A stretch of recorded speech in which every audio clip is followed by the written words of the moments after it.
mapagpalang araw po. Narito po tayo sa ating bahay at nandun po si Maylin sa labas at mukhang may ginagawa sila. Ating pupuntahan.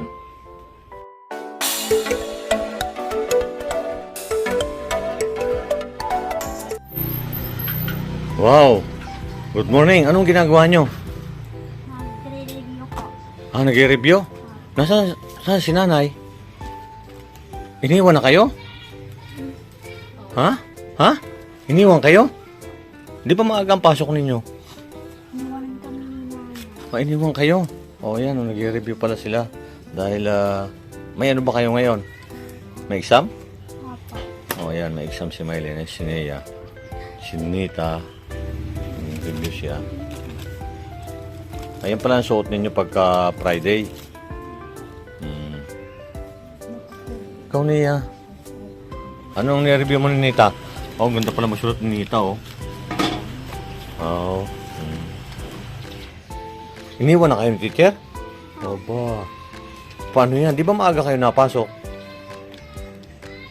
Di late na kayo. Ihatid ko na lang kayo. Ha? Maglalakad tayo.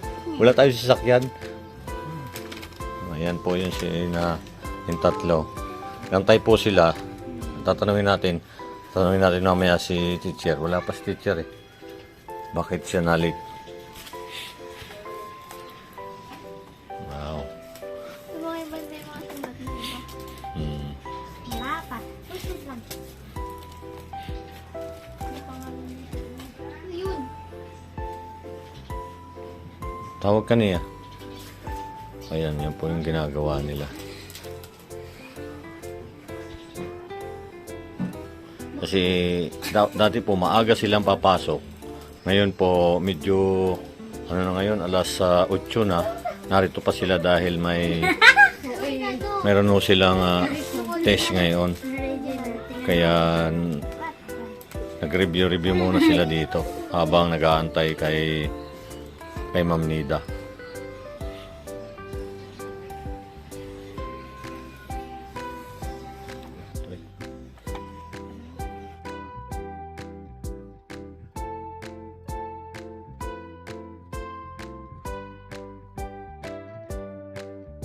Magandang umaga po. Ngayon po ay narito yung tatlo. Nalit na ho sila dahil ngayon po ay dapat ay maaga silang napasok pero hanggang ngayon po ay narito pa sila. Ayun yung tatlo. Nagre-review po sila dahil may exam sila ngayon. Kaya medyo nalit sila. Dati po maagang pumapasok yung mga yan. Ngayon po ay mag-alas 8 na. Narito pa rin sila. Kasi mamaya pa raw yung exam. Ayan. Galingan ng exam ha. Kailangan makaperfect kayo dyan, tatlo. Nita. Ayan. Nag-review po sila.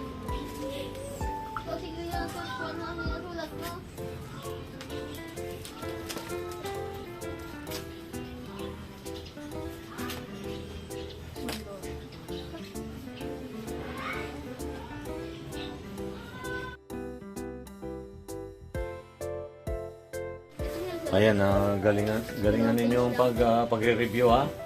Para maipasa ninyo yung periodic exam.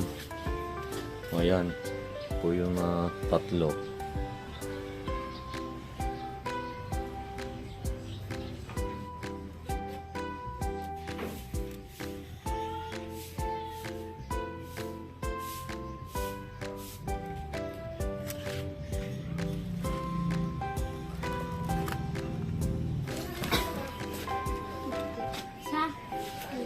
Yan yung tatlong Maria. Busy ho sila. At habang nag-aantay po ng kay Ma'am Nida, yun po yung ginagawa nila dito sa labas. Dahil medyo, ngayon po lang sila talaga tinanghali. At dati po, maaga silang umalis. Alas 5 pa lang, umalis na sila dito. Ngayon po kasi ay periodic exam, kaya yan, nag-review sila. Galingan ninyo para ma-perfect ninyo yung periodic exam ha. Ayan po sila. Wait, yan ako dito.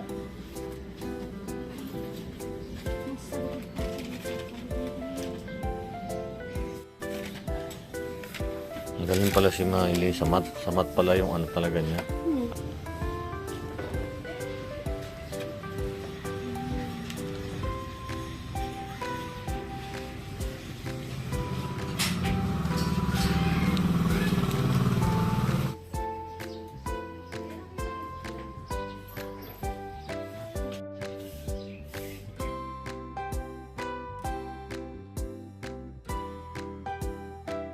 Are you ready? Oh, ayan. Ayan na ho yun si Ready? Nida. Oh. Bibigyan ko pala. Mag-ano sila? Kamusta ho? Kamusta ho, ma'am, sila? Tanghali na kami. Bakit Hindi to? naman kami, Lin. Bakit tinanghali kayo? Hindi kasi di ba pang umaga nga kami. Ako kasi magpo-proctor ng hapon kasi may exam. Ngayon, si Maylin, pinakiusap ko, sa ibang teacher siya mag-exam. Kasi hindi ako pwede magbigay sa kanila ng exam. Ano? Maliligpit na yung mga balat. At, bibigyan ko muna sila ng baon. Kasi sinake ko kasi dalawa pang hapon. Kaya sila ay... Ako kasi pang hapon din ngayon. Kaya sabay-sabay. Sabay-sabay. Ninita. Ay, ninita mo. Diyan muna kasi dito kasi baon nila eh. Ay, hindi ko na... Mamaya iwanan. Oh, yan. Yan yung baon nila. 100. Oh. Yan, aalis na ho sila. At sana ipasanin nyo yung periodic ninyo. Kay Nita. May ballpen na kayo? O papel? Yun yung papel. Ikaw ni Nita. May papel ka pa dyan. Tapos, sabi ka nga dito muna.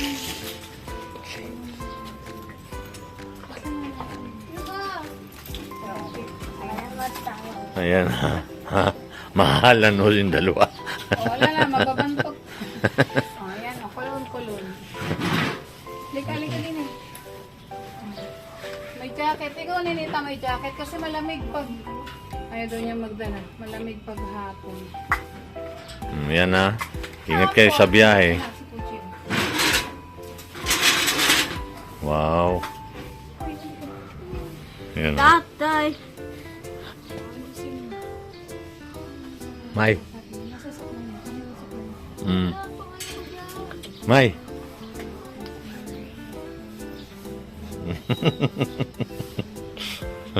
Ayan, nalalamin mo si Maylin.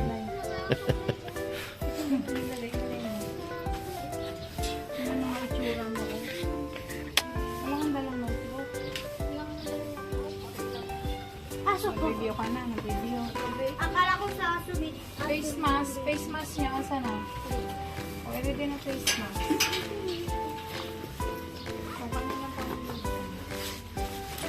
Ayan, si Maylin. Yan. Ayan. Paano, ma'am? Ingat kayo sa biyahe. At Ate. kami ay may test. Maaga naman din kami lalabas. Oh, wow. Kahapon, mula kahapon, maaga kasi mag-i-exam.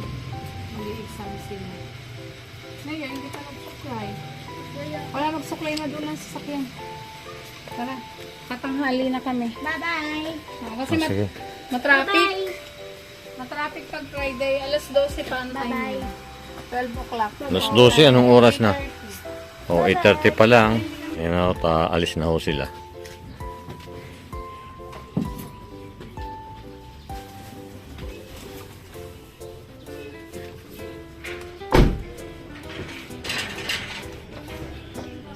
Oh, sige. Oh, yan. Ingat kayo, ha? Oh, bye. Sige, ingat kayo. Okay, salamat. Babush. Oh, sige, bye. At